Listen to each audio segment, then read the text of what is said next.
नमस्कार, इन खबर में आपका स्वागत है। मध्य प्रदेश के नेमावर हत्याकांड को लेकर के शिवराज सिंह चौहान की सरकार बुरी तरीके से फंस गई है और हिल गई है।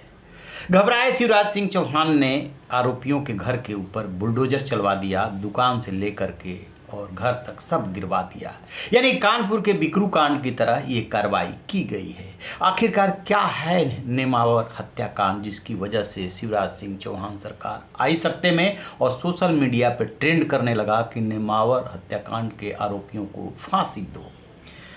दरअसल ये ऐसी घटना है जिसे सुन करके और देख करके सहसा विश्वास नहीं होगा कि ऐसा भी किया जा सकता है या ऐसा भी कोई कर सकता है। वो कलेजा नहीं पत्थर होगा जिसने भी ऐसा किया होगा।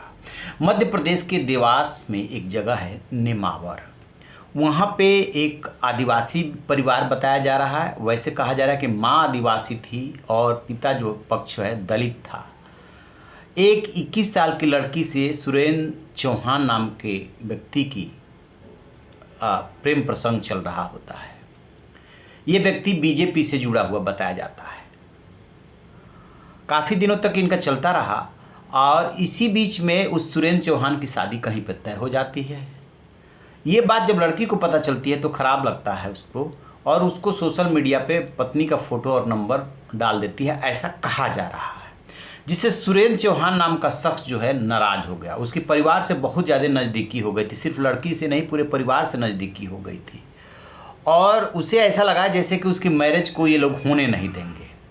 उसने क्या किया कि परिवार के 5 लोगों, माँ, भाई और 3 बहन, जिससे उसके प्रेम प्रसंग थे, वो भी लड़की थी, को बुलाया और एक एक करके मारता चला गया। वो उसके भाई ने उनको मारा और 4 सहयोगियों की मदद से अपने खेत में 10 फीट गहरा गड्ढा खोद करके और उसमें दबा दिया। उसमें यूरिया और जो भी केमिकल डाला ताकि बॉडी जल्दी से डिकम्पोज हो जाए। इसके बाद क्या होता है कि 13 मई से परिवार के गायब होने की सूचना दी जाती है पुलिस में। पुलिस रिपोर्ट दर्ज कर लेती है। इसके बाद गुमशुदगी की रिपोर्ट दर्ज करने के बाद तलाश में लग जाती है, लेकिन कुछ पता नहीं चलता है। इसी बीच पुलिस को जब डाउट हुआ कुछ, तो सुरेंद्र चौहान के उसने फ़ोन को और लड़की के फ़ोन का कॉल डिटेल निकाला तो उससे पूछताछ की, लेकिन वो मानने को राज़ी नहीं हुआ। लेकिन फिर जब सख्ती से पूछताछ की तो धीरे धीरे लिंक निकलते चले गए कि हाँ, इसका हाथ हो सकता है। इसके बाद जब इसका खुलासा हुआ तो पुलिस के पैर के नीचे से ज़मीन खिसक गई कि ऐसा भी हो सकता है।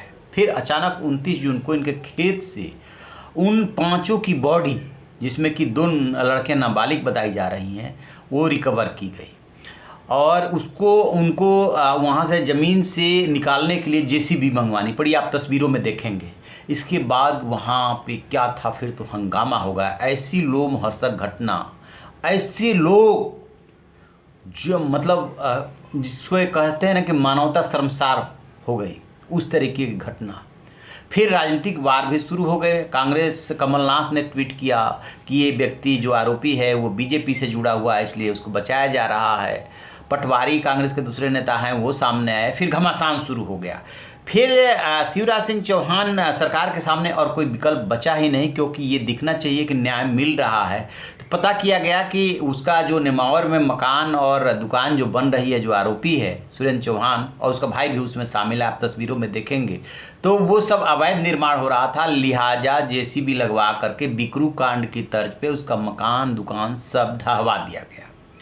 इसके बावजूद सवाल उठ रहे हैं और शिवराज सिंह चौहान ने ये कहा है कि स्पीडी ट्रायल करा करके दोषियों को जो सज़ा होगी वो दिलाई जाएगी। अपनी तरफ से पूरी सरकार प्रयास करेगी।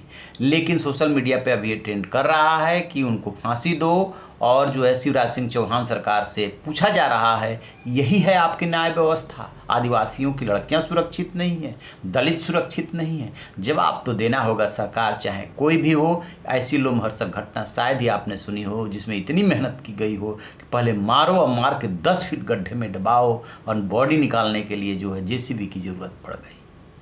हे राम। तो आप रहिए ना बेखबर, देखते रहिए इन खबर।